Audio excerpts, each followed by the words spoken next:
Hi guys, welcome to we learn study platform. First നമ്മൾ editorial പേജിലേക്കാണ് പോകുന്നത്. Editorial പേജിൽ നമ്മളിപ്പോൾ പേജ് നമ്പർ 6 വരുമ്പോഴേക്കും നിയോ ബുദ്ധിസ്റ്റ് മൂവ്മെൻറ്റുമായി ബന്ധപ്പെട്ടുള്ള ഒരു ആർട്ടിക്കിളുണ്ട്. ഈ ഒരു ആർട്ടിക്കിളിലെ പൊളിറ്റിക്സ് നമുക്ക് ആവശ്യമില്ല. നമുക്ക് ആ ഒരു ജസ്റ്റ് നിയോ ബുദ്ധിസ്റ്റ് മൂവ്മെൻറ്റ് ആ ഒരു കൺസെപ്റ്റാണ് മനസ്സിലാക്കേണ്ടത്. ഇത് കൂടാതെ തന്നെ നമ്മൾ ഇന്നലെ കേരള തമിഴ്നാടിൻ്റെ ആ ഒരു മുല്ലപ്പെരിയാർ ഡാമുമായി ബന്ധപ്പെട്ടുള്ള കാര്യങ്ങൾ പറഞ്ഞിട്ടുണ്ടായിരുന്നു. അതുമായിട്ട് റിലേറ്റ് ചെയ്തിട്ടുള്ള ആർട്ടിക്കിൾസ് ഉണ്ട്. ഇത് കൂടാതെ തന്നെ page number 7 Ayushman Bharat health infrastructure സ്കീമുമായി ബന്ധപ്പെട്ടുള്ള ഒരു ആർട്ടിക്കിൾ ഉണ്ട്. ഈ ഒരു സ്കീമിൻ്റെ മെയിൻ ഹൈലൈറ്റ് ആണ് നമ്മൾ ഫോക്കസ് ചെയ്യേണ്ടത്. ഇത് കൂടാതെ തന്നെ ഡേറ്റ പോയിൻ്റ് ഉണ്ട്. ഈ ഒരു ഡേറ്റ പോയിൻ്റ് മെയിനായിട്ട് IMR ഇൻഫൻറ്റ് മോർട്ടാലിറ്റി റേറ്റിനെ പറ്റിയാണ് പറയുന്നത്. ഈ ഒരു ഡേറ്റ എന്ന് പറയുന്നത് വേൾഡ് ബാങ്കിൻ്റെ ആണ്. അതുകൊണ്ട് തന്നെ ഒതൻറ്റിക്കേറ്റഡ് ആയിട്ടുള്ള ഡേറ്റയാണ്. സോ ഈ ഒരു ഡേറ്റാസ് നമുക്ക് നോക്കേണ്ടതുണ്ട്. ഇത് കൂടാതെ തന്നെ വായിച്ചു വിടേണ്ട ആർട്ടിക്കിൾസ് ഉണ്ട്. അതായത് വാക്സിനേഷനുമായി ബന്ധപ്പെട്ടുള്ള ഒരു ആർട്ടിക്കിൾ ഉണ്ട്. അതുകൂടാതെ തന്നെ ഇന്ത്യ നെറ്റ് സീറോ ടാർഗറ്റ്സുമായി ബന്ധപ്പെട്ടുള്ള കാര്യങ്ങൾ സൈൻ ചെയ്യണമോ വേണ്ടയോ, ഇതുമായി ബന്ധപ്പെട്ടുള്ള 2 ആർട്ടിക്കിൾസ് ഉണ്ട്. അത് ജസ്റ്റ് ഒന്ന് വായിച്ചു വിടുക. ഒപ്പം തന്നെ സുഡാനിലെ ഒരു പൊളിറ്റിക്സുമായി ബന്ധപ്പെട്ടുള്ള ആർട്ടിക്കിളുണ്ട്. പക്ഷേ അവിടുത്തെ ഇലക്ഷൻസുമായി ബന്ധപ്പെട്ടുള്ള ആർട്ടിക്കിൾസ് ആണ്. നമുക്കത് UPSC പോയിന്റ് ഓഫ് വ്യൂവിൽ ഇമ്പോർട്ടൻ്റ് അല്ല. അതുകൊണ്ട് തന്നെ ആ ആർട്ടിക്കിൾ നമുക്ക് ഒഴിവാക്കാം. സോ നമുക്ക് ഫസ്റ്റ് പേജ് നമ്പർ 7 ആ ഒരു ഇൻഫോഗ്രാഫിക്കിലേക്ക് പോകാം. ഈ ഒരു ഇൻഫോഗ്രാഫിക്കിൽ IMRനെ പറ്റിയാണ് പറയുന്നത്. IMR എന്ന് വെച്ച് കഴിഞ്ഞാൽ ഇൻഫൻറ്റ് മോർട്ടാലിറ്റി റേറ്റ്. സോ നമ്മളൊരു ഡെഫിനിഷനായിട്ട് പറയുകയാണെങ്കിൽ ഇൻഫൻറ്റ് മോർട്ടാലിറ്റി റേറ്റ് എന്ന് പറഞ്ഞു കഴിഞ്ഞാൽ ഇപ്പം 1000 കുഞ്ഞുങ്ങൾ ജനിക്കുന്നുണ്ടെങ്കിൽ, അതായത് ഒരു വർഷത്തിൽ 1000 കുട്ടികൾ ജനിക്കുന്നുണ്ടെങ്കിൽ അതിൽ 1 വയസ്സിൽ താഴെയുള്ള എത്ര കുട്ടികൾ മരണപ്പെടുന്നുണ്ട്, ആ ഒരു റേറ്റിനെയാണ് ഇൻഫൻറ്റ് മോർട്ടാലിറ്റി റേറ്റ് എന്ന് പറയുന്നത്. സോ ഇതിൽ ഒരു ഇൻഫോഗ്രാഫി കൊടുത്തിട്ടുണ്ട്. ഈ ഒരു ഇൻഫോഗ്രാഫിക്ക് 2014 തൊട്ട് 2019 ഇടയിലുള്ള ആ ഒരു ഇൻഫോഗ്രാഫിക്കാണ്. അപ്പോൾ ഓരോ സ്റ്റേറ്റും ഇംപ്രൂവ് ചെയ്യുന്നതായിട്ട് കാണാം. ഇപ്പോൾ നമ്മൾ 2014 കേരളത്തിലെ ആ ഒരു IMR റേറ്റ് എന്ന് പറഞ്ഞു കഴിഞ്ഞാൽ 12 ആണ്. എന്നാൽ 19 എത്തുമ്പോഴേക്കും അത് 6 ചുരുങ്ങിയിട്ടുണ്ട്. അങ്ങനെ ഓരോ സ്റ്റേറ്റും നമുക്ക് കാണാൻ പറ്റും. പക്ഷേ ഓരോ സ്റ്റേറ്റിലും ഡിഫറെൻ്റ് ആയിട്ടുള്ള ഡേറ്റാസ് ആണ് കാണിക്കുന്നത്, ഇല്ലേ? ഒരു യൂണിഫോമിറ്റി ഇല്ലാന്ന് മനസ്സിലാക്കാൻ പറ്റും. സോ ഇതിൽ ടോപ്പ് സ്കോററായിട്ട് നിൽക്കുന്നത് കേരളയാണ്. ഏറ്റവും വേഴ്സ്റ്റ് പെർഫോമിംഗ് എന്ന് പറയുന്നത് മധ്യപ്രദേശാണ്. സോ ഈ ഒരു ഇൻഫൻറ്റ് മോർട്ടാലിറ്റി റേറ്റിനെ UN മില്ലേനിയം ഡെവലപ്മെൻറ്റ് ഗോൾസുമായിട്ട് കണക്ട് ചെയ്യുമ്പോഴേക്കും 2015 ആകുമ്പോഴേക്കും ചൈൽഡ് മോർട്ടാലിറ്റി റേറ്റ് ഏകദേശം 2/3 കട്ട് ഡൗൺ ചെയ്യണമെന്നാണ് ഈ ഒരു ഡെവലപ്മെൻറ്റ് ഗോൾസിൽ പറയുന്നത്. സോ ഇതിൻ്റെ ഫലമായിട്ട് നമ്മുടെ രാജ്യമായിട്ടുള്ള ഇന്ത്യ ഒരുപാട് സ്റ്റെപ്സും മെഷർമെൻറ്റ്സും ഒക്കെ എടുത്തിട്ടുണ്ടായിരുന്നു. സോ ഇതിൻ്റെ ഫലമായിട്ട് നമ്മുടെ ഇന്ത്യയിൽ ഏകദേശം 57% ഇൻഫൻറ്റ് മോർട്ടാലിറ്റി റേറ്റിൽ റിഡക്ഷൻ ഉണ്ടായിട്ടുള്ളത്. സോ 1999 നോക്കുകയാണെങ്കിൽ 80 ഇത്തരത്തിലുള്ള മരണങ്ങൾ എന്ന് പറയുന്നത്. എന്നാൽ ഇപ്പം കറണ്ട് റേറ്റ് എന്ന് പറഞ്ഞു കഴിഞ്ഞാൽ 33. ഒരു ഇൻഫൻറ്റ് മോർട്ടാലിറ്റി റേറ്റിന് പോലെ തന്നെ മറ്റൊരു മോർട്ടാലിറ്റി റേറ്റ് ഉണ്ട്, neonatal mortality rate. Neonatal mortality rate എന്ന് പറയുമ്പോഴേക്കും ഇതുപോലെ 100 ലൈവ് ബർത്ത് വരികയാണ്. ഒരു ഗിവൺ പീരീഡ്, ഒരു വർഷത്തിൽ 100 കുഞ്ഞുങ്ങൾ ജനിക്കുകയാണെങ്കിൽ ഫസ്റ്റ് 28 ദിവസമുണ്ടല്ലോ, ആ ഒരു 28 ദിവസത്തിനുള്ളിൽ എത്ര മരണങ്ങൾ സംഭവിച്ചിട്ടുണ്ട്, അതിനെയാണ് നിയോനേറ്റൽ മോർട്ടാലിറ്റി റേറ്റ് എന്ന് പറയുന്നത്. ഇൻഫൻറ്റ് മോർട്ടാലിറ്റി റേറ്റ് എന്ന് പറയുമ്പോഴേക്കും 1 ഇയർ ഏജിലുള്ള ആ ഒരു നമ്പർ ഓഫ് ഡെത്ത്സിനെയാണ് പറയുന്നത്. ഗ്ലോബലി യൂണിസെഫിൻ്റെ ഡേറ്റ നോക്കുകയാണെങ്കിൽ, എസ്പെഷ്യലി ഈ ഒരു നിയോനേറ്റൽ മോർട്ടാലിറ്റി റേറ്റ് നോക്കുകയാണെങ്കിൽ 1000 ലൈവ് ബർത്തിൽ 18 മരണങ്ങളാണ് സംഭവിക്കുന്നത്. എന്നാൽ ഇന്ത്യയിലെ നിയോനേറ്റൽ മോർട്ടാലിറ്റി റേറ്റ് നോക്കുകയാണെങ്കിൽ 23 വരും. സോ യൂണിസെഫിൻ്റെ ആ ഒരു ഗ്ലോബൽ റേറ്റിനേക്കാളും നമ്മുടെ നിയോ മോർട്ടാലിറ്റി റേറ്റ് എന്ന് പറയുന്നത് വളരെ കൂടുതലാണ്, അല്ലേ? സോ ഗവൺമെൻറ്റിൻ്റെ ഇനിഷ്യേറ്റീവ്സിനെ പറ്റി പറയുകയാണെങ്കിൽ ഫസ്റ്റ് എന്ന് വെച്ച് കഴിഞ്ഞാൽ new born action plan. So ഈ ഒരു new born action plan government of India launch ചെയ്യുന്നത് 2014 ഇതിന് 2 എയിമാണുള്ളത്. ഫസ്റ്റ് എന്ന് വെച്ച് കഴിഞ്ഞാൽ നിയോനേറ്റൽ മോർട്ടാലിറ്റി റേറ്റ് സിംഗിൾ ഡിജിറ്റിലേക്ക് കൊണ്ടുവരിക. സെക്കൻഡ് എന്ന് വെച്ച് കഴിഞ്ഞാൽ സ്റ്റിൽ ബർത്ത് റേറ്റ് സിംഗിൾ ഡിജിറ്റിലേക്ക് കൊണ്ടുവരിക. സോ ഈ ഒരു സ്റ്റിൽ ബർത്ത് റേറ്റ് എന്ന് പറഞ്ഞു കഴിഞ്ഞാൽ പ്രിമച്വർ ഡെത്ത് എന്നാണ് ഉദ്ദേശിക്കുന്നത്.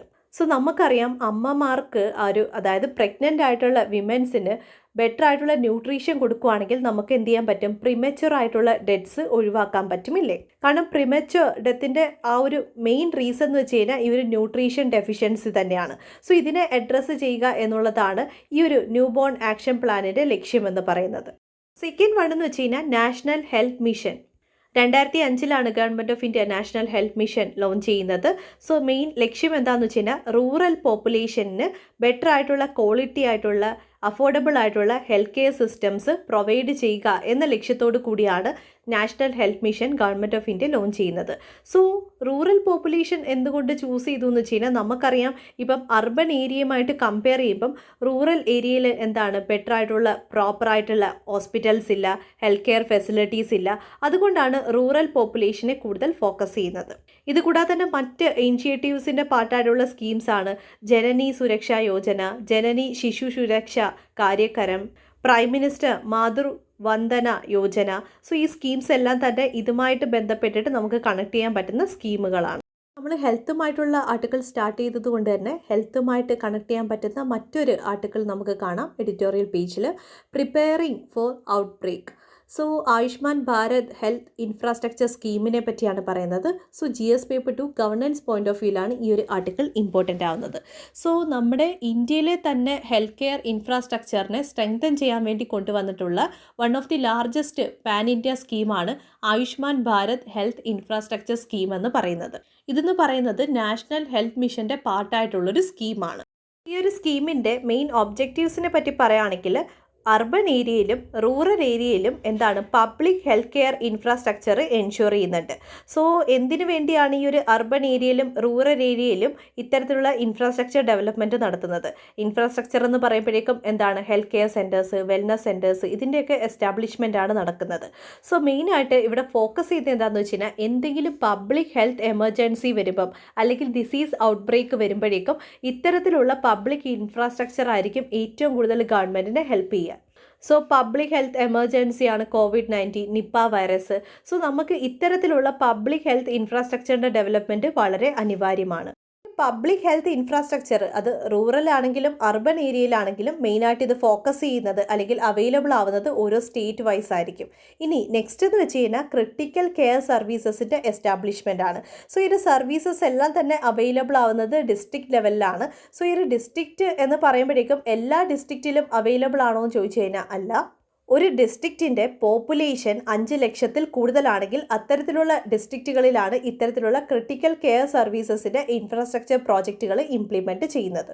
നെക്സ്റ്റ് എന്ന് പറയുന്നത് ഡിസീസ് സർവൈലൻസ് സിസ്റ്റമാണ്. അതായത് IT എനേബിൾഡ് ആയിട്ടുള്ള സർവൈലൻസ് സിസ്റ്റമാണ് എസ്റ്റാബ്ലിഷ് ചെയ്യാൻ പോകുന്നത്. സോ മെയിനായിട്ട് എന്താണ് ബ്ലോക്ക് ലെവലിൽ, ഡിസ്ട്രിക്ട് ലെവലിൽ, റീജിയണൽ ലെവലിൽ, നാഷണൽ ലെവലിലൊക്കെ ഒരുപാട് ലബോറട്ടറീസ് സെറ്റപ്പ് ചെയ്യും. സോ വളരെ ഇൻറ്റഗ്രേറ്റഡ് ആയിട്ടുള്ള പബ്ലിക് ഹെൽത്ത് ലാബ്സ് ആയിരിക്കും ക്രിയേറ്റ് ചെയ്യുന്നത്. കാരണം ബ്ലോക്ക് ലെവൽ തൊട്ട് നാഷണൽ ലെവലിൽ വരെയാണ് ഈ ഒരു ലബോറട്ടറീസ് സെറ്റപ്പ് ചെയ്യുന്നത്. ഇത് കൂടാതെ തന്നെ ഒരുപാട് ഇൻസ്റ്റിറ്റ്യൂഷൻസും സെറ്റപ്പ് ചെയ്യുന്നുണ്ട്. National institution for one health, ഒപ്പം തന്നെ എന്താണ് ഇൻസ്റ്റിറ്റ്യൂട്ട് ഫോർ വൈറോളജി, ഒപ്പം തന്നെ റീസെർച്ച് പ്ലാറ്റ്ഫോമിന് വേണ്ടുന്ന കുറേ റീജിയണൽ ആയിട്ടുള്ള ഇൻസ്റ്റിറ്റ്യൂഷൻസും സെറ്റപ്പ് ചെയ്യുന്നുണ്ട്. ഇത്തരത്തിലുള്ള പ്ലാറ്റ്ഫോം മെയിനായിട്ട് വേൾഡ് ഹെൽത്ത് ഓർഗനൈസേഷനും കൂടി വേണ്ടിയാണ്. ലാസ്റ്റ് എന്ന് പറഞ്ഞു കഴിഞ്ഞാൽ ഇൻറ്റഗ്രേറ്റഡ് ആയിട്ടുള്ള ഹെൽത്ത് ഇൻഫോർമേഷൻ പോർട്ടൽ എസ്റ്റാബ്ലിഷ് ചെയ്യുന്നുണ്ട്. കാരണം അവയർനെസ് പ്രോഗ്രാം എന്ന് പറയുന്നത് വളരെ വളരെ സിഗ്നിഫിക്കൻ്റ് ആയിട്ടുള്ളൊരു മാറ്ററാണ്. കാരണം മിസ് ഇൻഫോർമേഷൻ്റെ സ്പ്രെഡ് ഉണ്ട്, ഫേക്ക് ഇൻഫോർമേഷൻ ഉണ്ട്, ഫേക്ക് മെസ്സേജസ് ഉണ്ട്. ഇതെല്ലാം തടയണമെങ്കിൽ നമുക്ക് ഇത്തരത്തിലുള്ള പോർട്ടലുകൾ അത്യാവശ്യമാണ്. ആർട്ടിക്കിളിൻ്റെ ബേസിസിൽ നമ്മൾ മനസ്സിലാക്കേണ്ടത് ഈ ഒരു സ്കീമിൻ്റെ സിഗ്നിഫിക്കൻസ് ആണ്. സോ 2019 മിക്ക പഠനങ്ങളും നോക്കുകയാണെങ്കിൽ നമുക്ക് മനസ്സിലാവുന്ന കാര്യം എന്ന് വെച്ച് കഴിഞ്ഞാൽ പബ്ലിക് ഹെൽത്ത് കെയർ എന്ന് പറയുന്നത് വളരെ ഡിഫിക്കൽട്ടാണ് നമുക്ക് ആക്സസ് ചെയ്യാനുള്ളത്. ഈവൻ നമ്മുടെ പല ലൊക്കേഷൻസ് നോക്കുകയാണെങ്കിലും പബ്ലിക് ഹെൽത്ത് കെയർ സർവീസസ് ഒരു 70% കവർ ചെയ്തിട്ടേ ഉള്ളൂ. ഇതിൽ തന്നെ റൂറൽ അർബൻ ഡിവൈഡും കാണാം. അതായത് ഇപ്പം ഹെൽത്ത് കെയർ ഇൻഫ്രാസ്ട്രക്ചറിൻ്റെ ആ ഒരു അവൈലബിലിറ്റി നോക്കുകയാണെങ്കിൽ റൂറൽ ഏരിയ നോക്കുകയാണെങ്കിൽ 65%, അർബൻ ഏരിയ നോക്കുകയാണെങ്കിൽ 87% അവൈലബിലിറ്റി ഉള്ളൂ. ഇത് കൂടാതെ തന്നെ ഒരുപാട് സർവേഡ് ലൊക്കേഷൻസ് നോക്കുകയാണെങ്കിൽ അതിൽ 45% സർവേഡ് ലൊക്കേഷനിൽ മാത്രമേ ഇത്തരത്തിലുള്ള ഹെൽത്ത് കെയർ ഇൻഫ്രാസ്ട്രക്ചർ അവൈലബിൾ ആയിട്ടുള്ളൂ. സോ ഒരു സ്കീമിന് ഇത്തരത്തിലുള്ള ലൂപ്പ് ഹോളുകളെ പരിഹരിക്കാനും ഹൈ ക്വാളിറ്റിയിലുള്ള ഹെൽത്ത് കെയർ സർവീസസ് എക്സ്പാൻഡ് ചെയ്യാനും സാധിക്കും. അതാണ് ഈ ഒരു സ്കീമിൻ്റെ സിഗ്നിഫിക്കൻസ് എന്ന് പറയുന്നത്. Next article GS paper 2 society related ആർട്ടിക്കിളാണ്. Evaluating the neo Buddhist movement. So ഇത് പൊളിറ്റിക് റിലേറ്റഡ് ആർട്ടിക്കിളാണ്. നമ്മളിതിലെ പൊളിറ്റിക്സ് ഒന്നും നോക്കുന്നില്ല, നിയോ ബുദ്ധിസ്റ്റ് മൂവ്മെൻ്റ് ആണ് നോക്കുന്നത്. സോ നമ്മളിപ്പം സോഷ്യോളജി എന്ന് പറയുന്ന ഓപ്ഷണൽ സബ്ജക്റ്റ് ഉണ്ട്. സോ ആക്ച്വലി ഈ ഒരു സോഷ്യോളജി സബ്ജക്റ്റിൽ വരുന്നതാണ് ദളിത് മൂവ്മെൻറ്റ് എന്ന് പറയുന്നത്. ഈ ഒരു ദളിത് മൂവ്മെൻറ്റിനെ തന്നെയാണ് നിയോ ബുദ്ധിസ്റ്റ് മൂവ്മെൻറ്റ് എന്നും അറിയപ്പെടുന്നത്. സോ ഫസ്റ്റ് നമ്മൾ ഈ ഒരു ദളിറ്റ്സ് ആരാന്ന് നോക്കണം. സോ നമ്മുടെ കോൺസ്റ്റിറ്റ്യൂഷനിൽ ദളിറ്റ്സിനെ പറ്റി ഡയറക്റ്റ് ആയിട്ടൊന്നും പറഞ്ഞിട്ടില്ല. പക്ഷേ നമ്മളിപ്പം ദളിത് എന്ന് പറയുമ്പോഴേക്കും എന്താണ് ആ ഒരു സ്കെഡ്യൂൾ കാസ്റ്റിൻ്റെ കാറ്റഗറിയിൽ വരുന്ന ആ ഒരു ജനങ്ങളാണ് അല്ലേ. ഇപ്പം നമ്മൾ കാസ്റ്റ് ബേസ്ഡ് ആയിട്ട് ഡിഫൈൻ ചെയ്യുന്നതിന് പകരം നമുക്ക് മറ്റൊരു രീതിയിലും കൂടി പറയാൻ പറ്റും.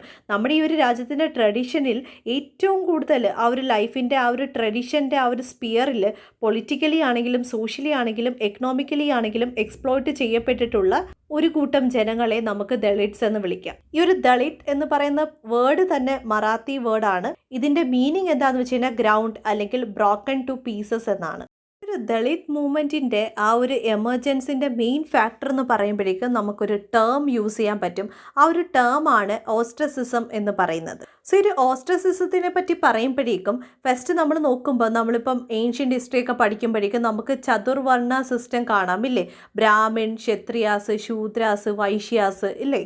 സോ ഇതിൽ ഏറ്റവും താഴെ തട്ടിലുള്ള ഈ ഒരു സെക്ഷന് എന്താണ് വളരെയധികം ഡിസ്ക്രിമിനേഷൻ ആണില്ലേ. സൊസൈറ്റിയിൽ തന്നെ ഒരു ഹയറാർക്കിയിൽ കൊണ്ടുവന്നേക്കുവാണ്. അപ്പോൾ ഒക്കുപ്പേഷൻ ആണെങ്കിൽ തന്നെയും എന്താണ് മുകളിലുള്ള അപ്പർ കാസ്റ്റിനെ സെർവ് ചെയ്യുക എന്നുള്ളതാണ് ഇവരുടെ ഡ്യൂട്ടി ആക്കി മാറ്റിയേക്കുന്നത്. പിന്നീട് ഓരോ കാലഘട്ടം മാറിയിട്ട് പിന്നെ ഇന്ത്യൻ ഫ്രീഡം സ്ട്രഗിളിലേക്ക് എത്തിയപ്പോഴാണ് ഈ ഒരു ദളിറ്റ്സിന് അവർക്കൊരു എന്താണ് ഒരു എൻലൈറ്റ്മെൻറ്റ് ഉണ്ടായെന്ന് പറയാം.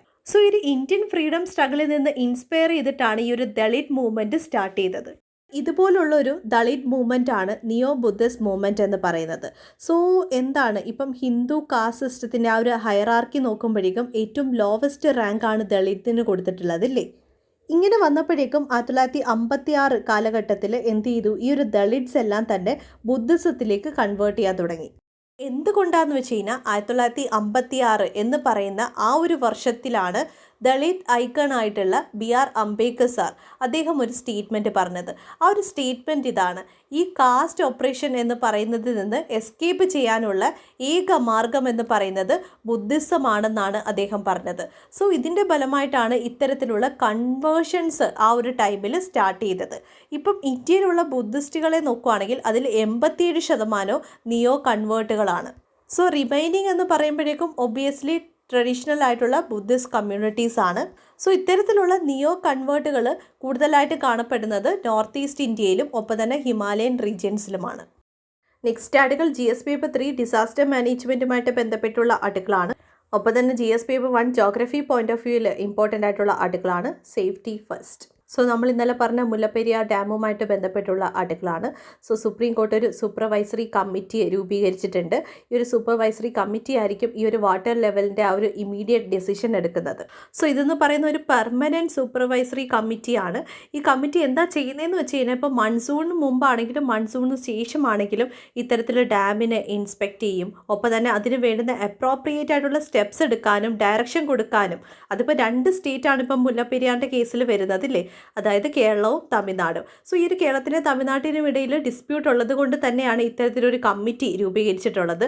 സോ ഇതുമായി ബന്ധപ്പെട്ടുള്ള എന്ത് ഡിസിഷൻ എടുക്കാനും ആ ഒരു ഡിസിഷൻ എടുക്കാനുള്ള സോൾ അതോറിറ്റി എന്ന് പറയുന്നത് ഈ ഒരു പെർമനൻറ്റ് സൂപ്പർവൈസറി കമ്മിറ്റിയാണ്. ഫ്രണ്ട് പേജിലും സിമിലർ ആയിട്ട് മുല്ലപ്പെരിയാറിൻ്റെ ഒരു ആർട്ടിക്കിൾ ഉണ്ട്. അത് കൂടി കമ്പയർ ചെയ്തിട്ടാണ് നമ്മൾ ഈ ഒരു എഡിറ്റോറിയൽ ആർട്ടിക്കിൾ പറഞ്ഞു പോകുന്നത്. നമുക്കിതിൻ്റെ ബാക്ക്ഗ്രൗണ്ട് നോക്കാം. നമുക്കറിയാം ഈ ഒരു ഡാം മുല്ലപ്പെരിയാർ ഡാമിൻ്റെ ലൊക്കേഷനും കാര്യങ്ങളും എല്ലാം തന്നെ നമ്മൾ ഇന്നലെ പറഞ്ഞിട്ടുണ്ടായിരുന്നു. സോ ഇടുക്കി ഡിസ്ട്രിക്റ്റിലാണ് മുല്ലപ്പെരിയാർ ഡാം ഉള്ളത്. സോ ഈ ഒരു ഡാമിന് നിയറസ്റ്റ് ആയിട്ടുള്ള ചില റീജിയൻസിൽ നമ്മൾ ലാൻഡ് സ്ലൈഡും സിവിയർ ആയിട്ടുള്ള ഫ്ലഡും ഒക്കെ കണ്ടിട്ടുണ്ടായിരുന്നു. സോ ഈ ഒരു ഡാമിൻ്റെ ഹിസ്റ്ററിയെ പറ്റി പറയുകയാണെങ്കിൽ 1800 കാലഘട്ടത്തിലാണ് ഈ ഒരു ഡാം കൺസ്ട്രക്ട് ചെയ്തത്. സോ അന്നത്തെ പ്രിൻസ്ലി സ്റ്റേറ്റ് ആയിട്ടുള്ള ട്രാവൻകൂറാണ് ഈ ഒരു ഡാം കൺസ്ട്രക്ട് ചെയ്തത്. പിന്നീട് ഇത് ബ്രിട്ടീഷ് റൂളിന് അണ്ടറിലുള്ള മദ്രാസ് പ്രസിഡൻസിക്ക് ലീസിന് കൊടുത്തു. 1886 ഈ ഒരു ലീസ് കൊടുത്തത്. ഈ ലീസിനെയാണ് നമ്മൾ 999 ഇയർ ലീസ് എഗ്രിമെൻ്റ് എന്ന് പറയുന്നത്. ഈ എഗ്രിമെൻറ്റ് പിന്നീട് 1970 റിന്യൂ ചെയ്തിട്ടുണ്ടായിരുന്നു. ഈ ഒരു എഗ്രിമെൻറ്റ് പ്രകാരം എന്താണ് തമിഴ്നാടുവിന് അവിടുത്തെ ലാൻഡ് റൈറ്റുമുണ്ട് വാട്ടർ റൈറ്റുമുണ്ട്. സോ ആ ഒരു ഡാമുള്ള ആ ഒരു സൈറ്റിൽ ഹൈഡ്രോ പവർ പ്രോജക്റ്റിൻ്റെ ഡെവലപ്മെൻറ്റിൻ്റെ അതോറിറ്റി ആണെങ്കിലും എല്ലാം തന്നെ ഈ ഒരു തമിഴ്നാടുവിനുണ്ട് എന്ന് ഓർത്ത് വെക്കുക. അങ്ങനെയാണെങ്കിൽ കേരളത്തിന് എന്താണ് ബെനിഫിറ്റ് എന്ന് ചോദിച്ചു കഴിഞ്ഞാൽ കേരളത്തിന് എന്താണ് റെൻറ്റ് കിട്ടും. എഗ്രിമെൻറ്റിൻ്റെ പർപ്പസ് നമുക്കറിയാം. ഈ ഒരു തമിഴ്നാട് റീജിയൻ എന്ന് പറയുന്നത് റെയിൻ ഷാഡോ റീജിയനാണ്. അതുകൊണ്ട് തന്നെ ഈ ഒരു മുല്ലപ്പെരിയാർ ഡാമിലുള്ള ഈ ഒരു വാട്ടർ എന്താണ് അവിടുത്തെ ആ ഒരു സൗത്ത് ഡിസ്ട്രിക്റ്റ് ആയിട്ടുള്ള തേനി, മധുരൈ, ശിവഗംഗ, രാംനാഥ് ഡിസ്ട്രിക്റ്റിലേക്ക് ഡൈവേർട്ട് ചെയ്യുകയാണ്. സോ ഈ ഒരു റീജിയനിലുള്ള ലൈഫ് ലൈനാണ്. കാരണം അവിടുത്തെ ഉള്ള വൈഗ എന്ന് പറയുന്ന റിവറിന് സ്മാൾ എമൗണ്ട് ഓഫ് വാട്ടർ മാത്രമേ പ്രൊവൈഡ് ചെയ്യാൻ പറ്റുന്നുള്ളൂ. അതുകൊണ്ട് ഈ ഒരു ഡിസ്ട്രിക്റ്റിന് വേണ്ടുന്ന ലൈഫ് ലൈനാണ് ഈ ഒരു മുല്ലപ്പെരിയാർ ഡാം കൊടുക്കുന്നത്. ഇതുമായി ബന്ധപ്പെട്ടുള്ള കേരള ഗവൺമെൻറ്റിൻ്റെ സ്റ്റാൻഡ് എന്താണെന്ന് വെച്ച് കഴിഞ്ഞാൽ, ഇപ്പോൾ തമിഴ്നാടിന് ഇത്തരത്തിൽ വാട്ടർ ഷെയർ ചെയ്യുന്നതിന് കേരളത്തിന് ഒരു ഒബ്ജക്ഷനുമില്ല. പക്ഷേ നമ്മുടെ കൺസേൺ എന്താണെന്ന് വെച്ച് കഴിഞ്ഞാൽ ഡാം സേഫ്റ്റിയാണ്. സോ ഈ ഒരു ഡാമിൻ്റെ ഏജ് കൂടും തോറും എന്താണ് അതിൻ്റെ ആ ഒരു പ്രഷറും കൂടുമില്ലേ. നമുക്കിപ്പോൾ മുല്ലപ്പെരിയാർ ഡാം നോക്കുകയാണെങ്കിൽ അതിൽ ലീക്സും ക്രാക്സും ഒക്കെ തന്നെയുണ്ട്. ഇതിൻ്റെ കൂടെ ഇതിൻ്റെ ഒരു ലെവൽ ഇൻക്രീസ് ചെയ്ത് കൊണ്ടിരിക്കുകയാണെങ്കിൽ അത്രയും പ്രഷർ ആയിരിക്കും അവിടെ കൊടുക്കുന്നത്. ഓൾറെഡി തന്നെ അവിടെ എന്താണ് ലീക്ക് ഉണ്ടെന്നുള്ളതാണ് ഇവിടുത്തെ ഏറ്റവും വലിയ കൺസേൺ എന്ന് പറയുന്നത്. തന്നെ ഇടുക്കി എന്ന് പറയുന്നത് എർത്ത്ക്വേക്ക് പ്രോൺ ആയിട്ടുള്ളൊരു ഡിസ്ട്രിക്റ്റും കൂടിയാണ്. ഇപ്പോൾ 2009 IITയുടെ ആ ഒരു പഠനം നോക്കുകയാണെങ്കിൽ ഇപ്പോൾ ഈ ഒരു റീജിയനിൽ ഒരു 6.5 മാഗ്നിറ്റ്യൂഡിലുള്ളൊരു ഭൂകമ്പം ഉണ്ടാകുകയാണെങ്കിൽ സിവിയർ ആയിട്ടുള്ള ഡാമേജ് ആയിരിക്കും ഈ ഒരു ഡാം ഫേസ് ചെയ്യേണ്ടി വരിക എന്ന് പറയുന്നുണ്ട്. സോ ഈ ഒരു റിസർവോയറിൻ്റെ ആ ഒരു ഡൗൺ സ്ട്രീമിൽ ഏകദേശം 3 മില്യൺ ജനങ്ങളാണ് താമസിക്കുന്നത്. ഇതാണ് ഏറ്റവും വലിയ കൺസേൺ എന്ന് പറയുന്നത്. ഇവിടുത്തെ കോൺട്രവേഴ്സിയെ പറ്റി പറയുകയാണെങ്കിൽ 2006 ഈ ഒരു ഡാം സ്ട്രെങ്തൻ ചെയ്തതിന് ശേഷം തമിഴ്നാടിന് ഈ ഒരു ഡാമിലെ വാട്ടറിൻ്റെ ആ ഒരു ഹൈറ്റ് 142 അടിയിലേക്ക് ഉയർത്താമെന്ന് സുപ്രീം കോർട്ട് പെർമിഷൻ കൊടുത്തിട്ടുണ്ടായിരുന്നു. സോ ഡാം സ്ട്രെങ്തൻ ചെയ്തതിന് ശേഷം സോ ഈ ഒരു ഡാമിൻ്റെ ടോട്ടൽ ഹൈറ്റ് എന്ന് പറഞ്ഞു കഴിഞ്ഞാൽ 176 അടിയാണ്. പെർമിസിബിൾ ആയിട്ടുള്ള ഹൈറ്റ് എന്ന് പറഞ്ഞു കഴിഞ്ഞാൽ, അതായത് വാട്ടർ ലെവൽ പെർമിസിബിൾ ആയിട്ടുള്ള ആ ഒരു ഹൈറ്റ് എന്ന് പറഞ്ഞു കഴിഞ്ഞാൽ 152 അടിയാണ്. സോ സുപ്രീം കോർട്ട് എത്രയാണ് 142 അടി വരെ ഉയർത്താനുള്ള ആ ഒരു പെർമിഷൻ ആയിരുന്നു 2006 തമിഴ്നാട് ഗവൺമെൻറ് കൊടുത്തിട്ടുള്ളത്. ഇതിനുശേഷം നമ്മുടെ ഗവൺമെൻറ് എന്ത് ചെയ്തു എന്ന് വെച്ച് കഴിഞ്ഞാൽ ഒരു നിയമം അങ്ങ് പാസ്സാക്കി. ആ നിയമത്തിൻ്റെ പേരാണ് Kerala irrigation and water conservation amendment act 2006. ഇതിൽ പ്രകാരം എന്താണ് നെയ്ബറിംഗ് സ്റ്റേറ്റിന് എന്താണ് 136 അടി ഉയരെ വാട്ടർ ലെവൽ ഉയർത്താനുള്ള അവകാശമില്ല. സോ ഇതിനെ പ്രിവെൻറ്റ് ചെയ്യുന്നതായിരുന്നു ഈ ഒരു ആക്ട് എന്ന് പറയുന്നത്. പക്ഷേ തമിഴ്നാട് എന്ത് ചെയ്തു, കേരളത്തിൻ്റെ ഈ ഒരു ഡാം ആക്ടിനെ സുപ്രീം കോർട്ടിൽ കൊണ്ടുപോയിട്ട് ചലഞ്ച് ചെയ്തു. 2014 സുപ്രീം കോർട്ടിൻ്റെ ഓർഡർ വന്നത്. സുപ്രീം കോർട്ട് പറഞ്ഞത് കേരളത്തിൻ്റെ ഈ ഒരു ആക്ട് ഉണ്ടല്ലോ, ഈ ഒരു ആക്ട് എന്ന് പറഞ്ഞു കഴിഞ്ഞാൽ അൺകോൺസ്റ്റിറ്റ്യൂഷണലാണ്, വോയിഡ് ആണെന്നാണ് പറഞ്ഞത്. കാരണം എന്താണെന്ന് വെച്ച് കഴിഞ്ഞാൽ ഈ ഒരു ഡാമുമായി ബന്ധപ്പെട്ടുള്ളത് 2 സ്റ്റേറ്റിനിടയിലുള്ളൊരു ഡിസ്പ്യൂട്ടാണ് ഇല്ലേ. 2 സ്റ്റേറ്റിനിടയിലുള്ള ഒരു ഡിസ്പ്യൂട്ട് വരുമ്പോഴേക്കും ഒരു സ്റ്റേറ്റ് ലെജിസ്ലേച്ചറിന് മറ്റൊരു നിയമപ്രകാരം അവരുടെ ഇഷ്ടപ്രകാരം ആ ഒരു ഡിസ്പ്യൂട്ടിന് വേണ്ടുന്ന പരിഹാരമോ നിയമങ്ങളോ കൊണ്ടുവരാൻ പാടില്ല എന്നാണ് സുപ്രീം കോർട്ട് പറഞ്ഞത്. സോ 2006 സുപ്രീം കോർട്ട് എന്ത് ചെയ്തു, തമിഴ്നാടിന് ആ ഒരു വാട്ടർ ഹൈറ്റ് റേസ് ചെയ്യാനുള്ള ആ ഒരു പെർമിഷൻ കൊടുത്തു. സോ കേരളം പറയുന്നത് 137 അടി ഉയർത്താനാണ്, പക്ഷേ തമിഴ്നാടിന് 142 അടി ഉയർത്തണം. ഇതാണ് ഇപ്പോഴത്തെ ഒരു ഡിസ്പ്യൂട്ടായിട്ട് പോകുന്നത്. അത് തന്നെയാണ് ഫ്രണ്ട് പേജിലെ ആർട്ടിക്കിളും പറയുന്നത്. സോ ഈ ഒരു ഡിസ്പ്യൂട്ട് റിസോൾവ് ചെയ്യാൻ വേണ്ടിയാണ് സുപ്രീം കോർട്ട് ഒരു സൂപ്പർവൈസറി കമ്മിറ്റിയെ എസ്റ്റാബ്ലിഷ് ചെയ്തത്. ഇനി എഡിറ്റോറിയൽ പേജ് കഴിഞ്ഞാൽ ഫ്രണ്ട് പേജിലേക്കാണ് പോകുന്നത്. ഫ്രണ്ട് പേജിൽ പെഗാസസുമായി ബന്ധപ്പെട്ടുള്ള ആർട്ടിക്കിളുണ്ട്. ഇത് റിപ്പീറ്റഡ് ആർട്ടിക്കിളാണ്. സോ റിപ്പീറ്റഡ് ആർട്ടിക്കിൾസ് എല്ലാം കമൻറ്റ് സെക്ഷനിൽ പറയാം. ഇത് കൂടാതെ തന്നെ കേരള തമിഴ്നാട് മുല്ലപ്പെരിയാറുമായി ബന്ധപ്പെട്ടുള്ള ഒരു ആർട്ടിക്കിളുണ്ട്. നമ്മൾ ഓൾറെഡി എഡിറ്റോറിയൽ പേജിൽ ഡിസ്കസ് ചെയ്തിട്ടുണ്ട്. ഈ ഒരു പേജ് നമ്പർ 1ൻ്റെ കണ്ടിന്യൂഷനാണ് പേജ് നമ്പർ 8 എന്ന് പറയുന്നത്. പേജ് നമ്പർ 8 ആകെ ഒരേ ഒരു ഇമ്പോർട്ടൻ്റ് ആർട്ടിക്കിളേ ഉള്ളൂ. NPRുമായി ബന്ധപ്പെട്ടുള്ള ആർട്ടിക്കിളാണ്. NPR എന്ന് വെച്ച് കഴിഞ്ഞാൽ national population register. So GSP two polity point of വ്യൂവിൽ വളരെ ഇമ്പോർട്ടൻ്റ് ആയിട്ടുള്ളൊരു ടോപ്പിക്കാണിത്. So next article, updated NPR form appears to retain contentious questions. So NPR എന്ന് പറഞ്ഞു കഴിഞ്ഞാൽ നാഷണൽ പോപ്പുലേഷൻ രജിസ്റ്റർ ആണ്. സോ ഇതിൻ്റെ ലേറ്റസ്റ്റ് ഫോം നോക്കുകയാണെങ്കിൽ കുറേ ക്വസ്റ്റ്യൻസ്, മുമ്പുള്ള ക്വസ്റ്റ്യൻസ് തന്നെ റീറ്റെയിൻ ചെയ്തിട്ടുണ്ട്. അതായത് മദർ ടങ് ഏതാണ്, പ്ലേസ് ഓഫ് ബർത്ത് എന്താണ്, പേരൻസിൻ്റെ എന്താണ് റെസിഡൻസ് എവിടെയാണ്, പ്ലേസ് ഓഫ് റെസിഡൻസ് എവിടെയാണ്, ഇങ്ങനെയുള്ള സിമിലർ ക്വസ്റ്റ്യൻസ് തന്നെ ലേറ്റസ്റ്റ് ഫോമിലും റീറ്റെയിൻ ചെയ്തിട്ടുണ്ട്. അതാണ് ഈ ഒരു ആർട്ടിക്കിളിൽ മെയിനായിട്ട് സെൻട്രലി പറയുന്നത്. സോ ഈ ഒരു place of birth, place of residence, ഇതിൻ്റെയൊക്കെ ആ ഒരു ഇമ്പോർട്ടൻസ് അറിയണമെങ്കിൽ ലക്ഷ്മികാന്തിലെ പൊളിറ്റിയിലെ സിറ്റിസൺഷിപ്പ് എന്ന് പറയുന്ന ചാപ്റ്റർ നോക്കിയാൽ മതി. ആ ഒരു ചാപ്റ്ററിൽ ഇതിൻ്റെ ഒരു ഇമ്പോർട്ടൻസ് അല്ലെങ്കിൽ സിഗ്നിഫിക്കൻസ് നമുക്ക് മനസ്സിലാവും. സോ ഈ ഒരു നാഷണൽ പോപ്പുലേഷൻ രജിസ്റ്ററിനെ പറ്റി പറയുകയാണെങ്കിൽ ഇത് ഫസ്റ്റ് നമ്മൾ കമ്പയർ ചെയ്യുന്നത് 2010 നമ്മുടെ രാജ്യത്ത് വിവാദമായിട്ടുള്ളൊരു ആക്ട് ഉണ്ട്, സിറ്റിസൺഷിപ്പ് അമെൻമെൻറ്റ് ആക്ട് ഇല്ലേ. സോ ഇതിൻ്റെ ഫലമായിട്ട് എന്താണ് ഇപ്പോൾ ഈ ഒരു national population register first compare ചെയ്ത് 2010 2015 അപ്ഡേറ്റ് ചെയ്തിട്ടുണ്ടായിരുന്നു. സോ പല സ്റ്റേറ്റുകളും ഇതിനെ ഒപ്പോസ് ചെയ്യുന്ന ഒരു കാര്യമായിരുന്നു നമ്മൾ കണ്ടിരുന്നത്. കാരണം ഇതിൽ മദർ ടങ്ക് ചോദിച്ചിട്ടുണ്ട്, പ്ലേസ് ഓഫ് ബർത്ത് ചോദിച്ചിട്ടുണ്ട്. ഇത്തരത്തിലുള്ള പാരാമീറ്റേഴ്സ് ചോദിച്ചത് കൊണ്ടാണ് അതൊരു ഡിസ്ക്രിമിനേഷൻ ആവുന്നു എന്നുള്ള രീതിയിൽ ഒരുപാട് സ്റ്റേറ്റുകൾ ഇത് ഒപ്പോസ് ചെയ്തിട്ടുണ്ടായിരുന്നു. ഇനി നമുക്ക് അപ്കമിംഗ് ആയിട്ട് വരുന്ന ആ ഒരു സെൻസസ് എന്ന് പറഞ്ഞു കഴിഞ്ഞാൽ 2021 സെൻസസ് ആണ്. ഇതിൻ്റെ ഫസ്റ്റ് ഫേസിൽ ഈ ഒരു അപ്ഡേറ്റഡ് ആയിട്ടുള്ള NPRലെ ആ ഒരു ഡേറ്റാബേസ് ആണ് കൂടുതലായിട്ട് നോക്കുന്നത്. ഈ ഒരു NPR എന്ന് പറഞ്ഞു കഴിഞ്ഞാൽ ഒരു കോംപ്രിഹെൻസീവ് ആയിട്ടുള്ള ഒരു ഐഡൻറ്റിറ്റി ഡേറ്റാബേസ് ആണ് ക്രിയേറ്റ് ചെയ്യുന്നത്. സോ ഈ ഒരു ഐഡൻറ്റിറ്റി എന്ന് പറയുമ്പോഴേക്കും ഇന്ത്യയിലുള്ള ഓരോ യൂഷ്വൽ റെസിഡൻറ്റിൻ്റെയും ഐഡൻറ്റിറ്റിയാണ് ക്രിയേറ്റ് ചെയ്യുന്നത്. സോ എന്താണ് ഈ യൂഷ്വൽ റെസിഡൻറ്റ്? യൂഷ്വൽ റെസിഡൻറ്റ് എന്ന് പറയുമ്പോഴേക്കും ഇപ്പം ഇന്ത്യയിലെ ഏതെങ്കിലും ഒരു റീജിയൻ, ആ ഒരു റീജിയനിൽ ഒരു പേഴ്സൺ റിസൈഡ് ചെയ്യുന്നുണ്ട്, ആ വ്യക്തി 6 മാസമോ അതിൽ കൂടുതലോ അവിടെ റിസൈഡ് ചെയ്തിട്ടുണ്ടെങ്കിൽ ആ ഒരു റീജിയനിലെ യൂഷ്വൽ റെസിഡൻ്റ് ആണ് ആ ഒരു പർട്ടിക്കുലർ പേഴ്സൺ എന്ന് പറയുന്നത്. സോ നമ്മളൊരു റീജിയനിൽ 6 മാസമോ അതിൽ കൂടുതലോ റിസൈഡ് ചെയ്യുകയാണെങ്കിൽ നമ്മൾ ആ ഒരു റീജിയനിലെ യൂഷ്വൽ റെസിഡൻ്റ് ആണ്. ഇതാണ് പറഞ്ഞത് പ്ലേസ് ഓഫ് ബർത്തും പ്ലേസ് ഓഫ് റെസിഡൻസും തമ്മിൽ ഡിഫറൻസ് ഉണ്ട്. ഡിഫറൻസ് നമുക്ക് പൊളിറ്റിയിലെ ആ ഒരു സിറ്റിസൺഷിപ്പ് ചാപ്റ്റർ പഠിക്കുമ്പോൾ മനസ്സിലാവും. ഇത് കൂടാതെ ഈ ഒരു NPRൽ ഒരുപാട് പാരാമീറ്റേഴ്സ് കളക്ട് ചെയ്യുന്നുണ്ട്. അതായത് പാസ്പോർട്ട് നമ്പർ, ഒപ്പം തന്നെ ആ ഒരു ഫാമിലിയുടെ ഹെഡുമായിട്ടുള്ള റിലേഷൻഷിപ്പ്, ഈവൻ ഡിവോഴ്സ്ഡ് ആണോ, വിഡോഡ് ആണോ, സെപ്പറേറ്റഡ് ആണോ, മദർ ടങ്ക്, നോൺ വർക്കർ ആണോ, കൾട്ടിവേറ്റർ ആണോ, ലേബറർ ആണോ, ഗവൺമെൻറ് എംപ്ലോയി ആണോ, ഡെയിലി വേജ് ആണോ, ഇത്തരത്തിലുള്ള ഒരുപാട് പാരാമീറ്റേഴ്സ് കളക്ട് ചെയ്യുന്നുണ്ട്. ഇത് കൂടാതെ തന്നെ ഈ ഒരു ഫോമിൽ Aadhaar number, mobile number, voter ID, driver's licence ഇതുമായി ബന്ധപ്പെട്ടിട്ടുള്ള കോളംസ് കാണാം. ഈ ഒരു NPR പ്രിപ്പയർ ചെയ്യുന്നത് ഇൻറ്റഗ്രേറ്റഡ് ആയിട്ടാണ്. അതായത് ലോക്കൽ ലെവലിൽ, ഡിസ്ട്രിക്ട് ലെവലിൽ, നാഷണൽ ലെവലിൽ അങ്ങനെയാണ് പ്രിപ്പയർ ചെയ്യുന്നത്. സോ ഈ ഒരു സിറ്റിസൺഷിപ്പ് ആക്ടിലെ പ്രൊവിഷൻസ് പ്രകാരമായിരിക്കും ഇതിൻ്റെ പ്രിപ്പറേഷൻസ് ഒക്കെ നടത്തുന്നത്. സോ ഈ ഒരു NPR എന്ന് പറഞ്ഞു കഴിഞ്ഞാൽ എല്ലാ യൂഷ്വൽ റെസിഡൻറ്റിനും മാൻഡേറ്ററി ആയിട്ട് രജിസ്റ്റർ ചെയ്യേണ്ട ഒരു കാര്യമാണെന്ന് പ്രിലിംസ് പോയിന്റ് ഓഫ് വ്യൂവിൽ ഓർത്ത് വെക്കുക. ഇനി മറ്റ് പ്രിലിംസ് ഫാക്റ്റുകൾ എന്താണെന്ന് വെച്ച് കഴിഞ്ഞാൽ ഈ ഒരു NPR എന്ന് പറയുന്ന ഒരു പാൻ ഇന്ത്യ എക്സസൈസ് ആണ്. ഈ ഒരു എക്സസൈസിൽ ഒരുപാട് ക്വസ്റ്റ്യൻസ് നേരത്തെ ചോദിക്കുന്നുണ്ടല്ലോ, അതെന്ന് പറയുന്നത് നമ്മൾ ജസ്റ്റ് പറഞ്ഞാൽ മതി, അവർ റെക്കോർഡ് ചെയ്തെടുത്തോളും. അല്ലാതെ നമ്മളൊരു പ്രൂഫോ കാര്യങ്ങളോ സപ്പോർട്ടിംഗ് ഡോക്യുമെൻറ്റ്സോ ഒന്നും തന്നെ കൊടുക്കേണ്ട ആവശ്യമില്ല.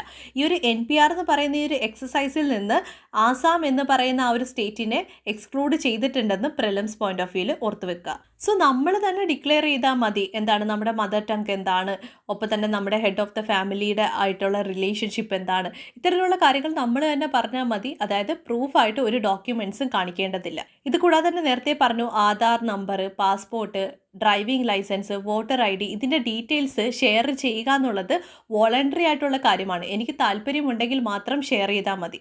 ഇത് കൂടാതെ ഈ ഒരു ഫോമിൽ പാൻ കാർഡിൻ്റെ ഡീറ്റെയിൽസ് ചോദിച്ചിട്ടില്ല എന്ന് ഓർത്ത് വെക്കുക. ഒപ്പം തന്നെ ബയോമെട്രിക്സും കളക്ട് ചെയ്യുന്നില്ല. സോ ഇത്തരത്തിലുള്ള പാരാമീറ്റേഴ്സ് എല്ലാം തന്നെ പ്രിലിംസ് പോയിന്റ് ഓഫ് വ്യൂവിൽ ഓർത്ത് വെക്കുക. ഇനി പേജ് നമ്പർ 9 പോകുമ്പോഴേക്കും റീജിയണൽ പൊളിറ്റിക്സ് ആയിട്ടുള്ള ആർട്ടിക്കിൾസേ ഉള്ളൂ. ഇതൊന്നും തന്നെ UPSC പോയിന്റ് ഓഫ് വ്യൂവിൽ ഇമ്പോർട്ടൻ്റ് അല്ല. പേജ് നമ്പർ 19 വരുമ്പോഴേക്കും മേഘാലയയിലെ മേട്രിലീനിയൽ ട്രഡീഷൻ്റെ ചേഞ്ചുമായി ബന്ധപ്പെട്ടുള്ള ഒരു ആർട്ടിക്കിളുണ്ട്. സോ എന്ത് ട്രഡീഷനാണ് ഇവിടെ ചേഞ്ച് ചെയ്യാൻ പോകുന്നത് അത് ജസ്റ്റ് ഒന്ന് അറിഞ്ഞിരിക്കുക, ജസ്റ്റ് ഒന്ന് വായിച്ചു വിടുക. ഇത് കൂടാതെ തന്നെ എന്താണ് ഡ്രോൺ റിലേറ്റഡ് ആയിട്ടുള്ള ടൈറ്റിലൊരു ആർട്ടിക്കിളുണ്ട്. സോ ന്യൂ ഡ്രോൺ പോളിസി നമ്മൾ ഓൾറെഡി ഡിസ്കസ് ചെയ്തിട്ടുള്ളതാണ്, കമൻറ്റ് സെക്ഷനിൽ കൊടുക്കാവുന്നതാണ്. അതൊന്ന് റെഫർ ചെയ്തിട്ട് ഈ ആർട്ടിക്കിൾ ഒന്ന് വായിച്ചു നോക്കുക. പേജ് നമ്പർ 11 പോകുമ്പോഴേക്കും സൈബർ അറ്റാക്കുമായി ബന്ധപ്പെട്ടുള്ളൊരു ആർട്ടിക്കിൾ കാണാം. ജസ്റ്റ് ടൈറ്റിൽ വായിച്ച് വിടുക. ഇത് കൂടാതെ തന്നെ മയമാർ ഇഷ്യൂസ് വീണ്ടും കാണാം. മയമാർ ഇഷ്യൂസ് വളരെ ഇമ്പോർട്ടൻ്റ് ആണ്. ഈ ഒരു വർഷം എല്ലാ മന്ത്സിലും ഈ ഒരു കാര്യം മെൻഷൻ ചെയ്യുന്നുണ്ട്. സോ ആ ഒരു റിപ്പീറ്റഡ് ആർട്ടിക്കിൾസ് എല്ലാം തന്നെ ഒന്നും കൂടി റെഫർ ചെയ്യുക. നെക്സ്റ്റ് നമ്മൾ പേജ് നമ്പർ 12 പോകുമ്പോഴേക്കും UPSC പോയിന്റ് ഓഫ് വ്യൂവിൽ 2 ആർട്ടിക്കിളാണുള്ളത്. ഫസ്റ്റ് എന്ന് വെച്ച് കഴിഞ്ഞാൽ GS paper 3 economy point of വ്യൂവിലുള്ള ആർട്ടിക്കിളാണ്. India needs to bolster its health infrastructure gin. ഇവിടുത്തെ ടോപ്പിക്ക് AIIB ആണ്, Asian infrastructure investment bank.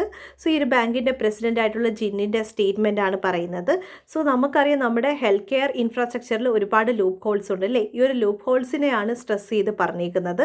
So India എന്ത് ചെയ്യണം, ഫിസിക്കൽ ഇൻഫ്രാസ്ട്രക്ചറിലും സോഷ്യൽ ഇൻഫ്രാസ്ട്രക്ചറിലും ഒരു ബാലൻസ് ക്രിയേറ്റ് ചെയ്യണമെന്നാണ് ഈ ഒരു പ്രസിഡന്റ് പറയുന്നത്. ഇത് കൂടാതെ തന്നെ ക്ലൈമറ്റ് പ്രോജക്റ്റിന് വേണ്ടി, ക്ലൈമറ്റ് ഇൻഫ്രാസ്ട്രക്ചറിന് വേണ്ടി 2030 കൂടി ഏകദേശം $50 ബില്യൺ ഇൻവെസ്റ്റ് ചെയ്യാനും തീരുമാനിച്ചിട്ടുണ്ട്. സോ ഈ ഒരു പാരീസ് എഗ്രിമെൻറ്റിലെ ആ ഒരു ഗോൾസുമായിട്ട് കണക്ട് ചെയ്തുകൊണ്ടായിരിക്കും ക്ലൈമറ്റ് ചേഞ്ചിന് വേണ്ടുന്ന പ്രോജക്റ്റുകൾക്ക് വേണ്ടിയുള്ള ഫണ്ടിങ് പ്രൊവൈഡ് ചെയ്യുന്നത്. സോ ഈ ഒരു 2023 കൂടിയായിരിക്കും ഈ ഒരു ഓപ്പറേഷൻസ് ഒക്കെ സ്റ്റാർട്ട് ചെയ്യുന്നത്. സോ നമ്മുടെ ഫൈനാൻസ് മിനിസ്റ്റർ പറഞ്ഞ എന്താണെന്ന് വെച്ച് കഴിഞ്ഞാൽ, നമുക്കിപ്പോൾ COVID-19 ക്രൈസിസ് ഉണ്ട്, ക്ലൈമറ്റ് ക്രൈസിസ് ഉണ്ട്. ഇതുമായി ബന്ധപ്പെട്ടിട്ട് ഇതിനെ നമ്മൾ തടയാനായിട്ട് ഒരുപാട് എഫേർട്ടുകൾ എടുക്കുന്നുണ്ട് ഇല്ലേ. ഇത്തരത്തിലുള്ള രാജ്യങ്ങളുടെ എഫേർട്ടുകളെ സപ്ലിമെൻ്ററി ആയിട്ട് ഹെൽപ്പ് ചെയ്യാനായിട്ട് ഇത്തരത്തിലുള്ള മൾട്ടിലാറ്ററൽ ബാങ്കുകൾ സഹായിക്കുമെന്നാണ് നമ്മുടെ ഫൈനാൻസ് മിനിസ്റ്റർ പറഞ്ഞത്. സോ നമുക്ക് ഇത്തരത്തിലുള്ള ക്രൈസിസിന് വേണ്ടുന്ന സപ്ലിമെൻ്ററി ആയിട്ട് ലഭിക്കേണ്ട കാര്യം എന്താണെന്ന് വെച്ച് കഴിഞ്ഞാൽ ഇൻവെസ്റ്റ്മെൻറ്റ് ഓപ്പർച്യൂണിറ്റി തന്നെയാണ്. ഒപ്പം തന്നെ ഈ ഒരു സോഷ്യൽ ഇൻഫ്രാസ്ട്രക്ചറിന് ഏറ്റവും അത്യാവശ്യം എന്ന് പറയുന്നത് അസറ്റ് ക്രിയേഷൻ ആണ്. സോ ഇതിൻ്റെ ഡെവലപ്മെൻറ്റിന് വേണ്ടി ഇത്തരത്തിലുള്ള മൾട്ടിലാറ്ററൽ ബാങ്കുകൾക്ക് സാധിക്കുമെന്നാണ് നമ്മുടെ ഫൈനാൻസ് മിനിസ്റ്റർ പറഞ്ഞത്. സോ ഈ ഒരു ഏഷ്യൻ ഇൻഫ്രാസ്ട്രക്ചർ ഇൻവെസ്റ്റ്മെൻറ്റ് ബാങ്കിനെ പറ്റി പറയുകയാണെങ്കിൽ ഇതൊരു മൾട്ടിലാറ്ററൽ ഡെവലപ്മെൻറ്റ് ബാങ്കാണ്. എസ്പെഷ്യലി ഈ ഒരു ഏഷ്യൻ റീജിയനിലുള്ള രാജ്യങ്ങളുടെ ആ ഒരു സോഷ്യൽ ആൻഡ് എക്കണോമിക് ഔട്ട്കംസുകൾ ഇംപ്രൂവ് ചെയ്യാൻ വേണ്ടിയാണ് ഈ ഒരു ബാങ്ക് എസ്റ്റാബ്ലിഷ് ചെയ്തിട്ടുള്ളത്. സോ 2015 ഈ ഒരു AIBയുടെ ആ ഒരു എഗ്രിമെൻറ്റുമായി ബന്ധപ്പെട്ടുള്ള ആർട്ടിക്കിൾസ് എല്ലാം തന്നെ എസ്റ്റാബ്ലിഷ് ചെയ്തിട്ടുള്ളത്. സോ ഇത് എഗ്രിമെൻ്റ് ആയതുകൊണ്ട് തന്നെ അത് 57 ഫൗണ്ടിങ് മെമ്പേഴ്സ് ആയിരുന്നു ഉണ്ടായിരുന്നത്. ഇന്ന് ഏകദേശം 97 അപ്രൂവ്ഡ് മെമ്പേഴ്സ് അടങ്ങുന്നതാണ് ഈ ഒരു ഏഷ്യൻ ഇൻഫ്രാസ്ട്രക്ചർ ഇൻവെസ്റ്റ്മെൻറ്റ് ബാങ്ക് എന്ന് പറയുന്നത്. ഇത് 2016 എഫക്റ്റിലാവുന്നത്. ഹെഡ്ക്വാർട്ടേഴ്സ് ബീജിംഗ് ആണ്. Next article GS paper 3 economy related ആർട്ടിക്കിളാണ്. Tax revenue set to beat forecast. So ഇവിടെ നമ്മൾ ടാക്സ് റവന്യൂവിനെ പറ്റിയാണ് പറയുന്നത്. സോ റവന്യൂ റെസിപ്റ്റ് എന്ന് പറയുമ്പോഴേക്കും ടാക്സ് റവന്യൂവും ഉണ്ട്, നോൺ ടാക്സ് റവന്യൂവും ഉണ്ട്. ഈ ഒരു ടാക്സ് റവന്യൂവിൽ വരുന്നതാണ് ഡയറക്റ്റ് ടാക്സും ഇൻഡയറക്റ്റ് ടാക്സ് എന്ന് പറയുന്നത്. ഫസ്റ്റ് നമുക്ക് ഈ ഒരു ടാക്സ് റവന്യൂ എന്താണെന്ന് മനസ്സിലാക്കാം. സോ ടാക്സ് റവന്യൂവിൽ ടാക്സ് ഉണ്ട്. ടാക്സ് എന്താണെന്ന് നമുക്കറിയാലോ. അതായത് ഏതെങ്കിലും ഒരു ഇൻഡിവിജ്വലോ അല്ലെങ്കിൽ ഏതെങ്കിലും ഒരു കമ്പനിയോ ഗവൺമെൻറ്റിന് കമ്പൽസറി ആയിട്ട് കൊടുക്കുന്ന ആ ഒരു പേയ്മെൻറ്റിനെയാണ് നമ്മൾ ടാക്സ് എന്ന് പറയുന്നത്. സോ ഈ ഒരു ടാക്സ് നമ്മൾ അടയ്ക്കുമ്പോൾ നമുക്ക് ഡയറക്റ്റ് ആയിട്ട് ബെനിഫിറ്റ് കിട്ടുമോ? ഇല്ല. പിന്നെ എങ്ങനെയാണ് നമുക്ക് ബെനിഫിറ്റ് കിട്ടുന്നത്? ഗവൺമെൻറ് കുറേ സ്കീംസ് കൊണ്ടുവരും, റോഡ് ഇൻഫ്രാസ്ട്രക്ചർ കൊണ്ടുവരും, കുറേ വെൽഫെയർ സ്കീം കൊണ്ടുവരും. അങ്ങനെയായിരിക്കും നമ്മൾ ഈ പേയ്മെൻറ്റ് നടത്തുന്ന ആ ഒരു ടാക്സിൻ്റെ റിട്ടേൺ കിട്ടുന്നത്. സോ ഈ ഒരു ടാക്സ് 2 ടൈപ്പ് ഉണ്ട്, ഡയറക്റ്റ് ടാക്സും ഇൻഡയറക്റ്റ് ടാക്സും. ഈ ഒരു ഡയറക്റ്റ് ടാക്സ് എന്ന് പറയുമ്പോഴേക്കും നമ്മുടെ പോക്കറ്റിൽ നിന്ന് തന്നെ എടുത്തിട്ട് നമ്മൾ എന്ത് ചെയ്യാണ്? ടാക്സ് പേ ചെയ്യാണ്. ഇപ്പോൾ എനിക്കൊരു കമ്പനി ഉണ്ടെങ്കിൽ ആ കമ്പനിയുടെ ആ ഒരു പ്രോജക്റ്റിൻ്റെ ഒരു പ്രോഫിറ്റ് ഉണ്ടെന്ന് വിചാരിക്കുക. ഈ പ്രോഫിറ്റ് ഞാൻ ഇൻകം ടാക്സ് ആയിട്ട് അടയ്ക്കണം. ഒപ്പം തന്നെ ഓരോ പ്രോഫിറ്റ് ഇങ്ങനെ കൂടുന്നതനുസരിച്ച് ഞാൻ എന്ത് ചെയ്യണം? Corporate tax അടയ്ക്കേണ്ടതുണ്ട്. സോ ഇതിനെല്ലാം എന്താണ്? എൻ്റെ പോക്കറ്റിൽ നിന്ന് എടുത്താണ് ഞാൻ കൊടുക്കുന്നത് ഇല്ലേ. അതുകൊണ്ട് തന്നെ അതിനെ നമുക്ക് ഡയറക്റ്റ് ടാക്സ് എന്ന് പറയാം. എന്നാൽ ഇൻഡയറക്റ്റ് ടാക്സ് എന്ന് പറയുമ്പോഴേക്കും ഒരു ഇൻഡിവിജ്വൽ ഒരു കസ്റ്റമറിൽ നിന്ന് കളക്ട് ചെയ്തിട്ടാണ് പിന്നീട് ഗവൺമെൻറ്റിലേക്ക് പേയ്മെൻറ്റ് നടത്തുന്നത്. അതായത് ഇപ്പം ഞാനിപ്പോൾ ഒരു ഹോട്ടലിലോ റെസ്റ്റോറൻറ്റിലോ ബാറിലോ എവിടെ പോയാലും ഞാൻ ഗുഡ്സ് വാങ്ങിയതിന് ശേഷം അഡീഷണൽ ആയിട്ട് പ്ലസ് GST എന്ന് പറഞ്ഞൊരു എമൗണ്ട് കാണിക്കുന്നില്ലേ, ഇതെന്ന് പറയുന്നത് ഇൻഡയറക്റ്റ് ടാക്സ് ആണ്. ഒപ്പം തന്നെ നമ്മൾ അതായത് തിയേറ്ററിലേക്ക് പോവുകയാണെങ്കിൽ എൻ്റർടൈൻമെൻറ്റ് ടാക്സ് അടയ്ക്കുന്നുണ്ട്. ഇതെന്ന് പറയുന്നത് ഇൻഡയറക്റ്റ് ടാക്സ് ആണ്. അതുപോലെ തന്നെ നമ്മളിപ്പോൾ ഓൺലൈനിന് എന്തെങ്കിലും സാധനങ്ങൾ വേദിക്കുകയാണെങ്കിൽ തന്നെയും പ്ലസ് GST കാണാൻ പറ്റുമില്ലേ. സോ ഇവിടെ റിച്ച് എന്നോ പുവർ എന്നോ അങ്ങനെ ഒരു ഡിസ്ക്രിമിനേഷൻ ഇല്ല. എല്ലാവരും അടയ്ക്കേണ്ട ഒരു ടാക്സ് ആണ് ഇൻഡയറക്റ്റ് ടാക്സ് എന്ന് പറയുന്നത്. സോ ഈ ഒരു ഡയറക്റ്റ് ടാക്സിൻ്റെ കാറ്റഗറി വരുന്നതാണ് income tax, capital gain tax, security transaction tax, corporate tax etcetera. So ഇതുപോലെ തന്നെ ഇൻഡയറക്റ്റ് ടാക്സിൽ വരുന്നതാണ് sales tax, service tax, custom duty, excise duty etcetera. Direct ടാക്സും ഇൻഡയറക്റ്റ് ടാക്സും കൂടി ഒരുമിച്ച് ചേരുന്നതാണ് ടാക്സ് റവന്യൂ എന്ന് പറയുന്നത്. സോ ഈ ഒരു ടാക്സ് റവന്യൂവുമായി ബന്ധപ്പെട്ടുള്ള ഈ ഒരു ആർട്ടിക്കിളിൽ എന്താ പറയുന്നതെന്ന് വെച്ച് കഴിഞ്ഞാൽ, ഈ ഒരു ഫിസിക്കൽ ഇയറിൽ 10% എബോവ് നമ്മൾ ടാക്സ് റവന്യൂ എക്സ്പെക്റ്റ് ചെയ്യുന്നു എന്നാണ് പറയുന്നത്. സോ 4 വർഷത്തിനിടയിൽ വെച്ചിട്ട് ഇത്രയും ഹയർ റേറ്റിൽ വരുന്നത് ഫസ്റ്റ് ടൈമാണ്. നമ്മളിപ്പോൾ 2020 അതായത് ലാസ്റ്റ് ഇയറൊക്കെ നോക്കുകയാണെങ്കിൽ എക്കണോമിക് കോൺട്രാക്ഷൻ ആണ് കാണിച്ചിട്ടുള്ളത് അല്ലേ. അതായത് ഇപ്പോൾ Q1 -23.5%, Q2 നോക്കുകയാണെങ്കിൽ -7.5% ഒക്കെ ആയിരുന്നു. സോ Q1 Q2 അതായത് ആ ഒരു ഫസ്റ്റ് ആ ഒരു ഇയർ തുടങ്ങുന്ന ആ ഒരു Q1 Q2 ഇത്തരത്തിൽ കോൺട്രാക്ഷൻ കാണിക്കുകയാണെങ്കിൽ അതിൻ്റെ ആ ഒരു മീനിങ് എന്താണ്? റിസഷൻ ആണ്. സോ ലാസ്റ്റ് ഇയറിൽ നമ്മൾ ഡീപ്പായിട്ടുള്ളൊരു റിസഷനിലേക്കായിരുന്നു പോയിരുന്നത്. പക്ഷേ ഇപ്പം നോക്കുവാണെങ്കിൽ എന്താണ്? റീറ്റെയിൽ സെയിലൊക്കെ പിക്കപ്പ് ആവുന്നുണ്ട്. എക്സ്പോർട്ടൊക്കെ തന്നെ നമ്മൾ എക്സ്പെക്റ്റ് ചെയ്യുന്നതിനേക്കാളും റെക്കോർഡഡ് റേറ്റിലേക്കാണ് ഉയർന്നു പോകുന്നത്. അതുകൊണ്ട് തന്നെ നമുക്കൊരു എക്കണോമിക് ഗ്രോത്ത് പ്രതീക്ഷിക്കാം. അതുകൊണ്ടാണ് നമ്മൾ ഹയർ ആയിട്ടുള്ളൊരു ടാക്സ് റവന്യൂ എക്സ്പെക്റ്റ് ചെയ്യുന്നത്. ഇതോടുകൂടി ഇന്നത്തെ അനാലിസിസ് കൺക്ലൂഡ് ചെയ്യുകയാണ്. Thank you so much.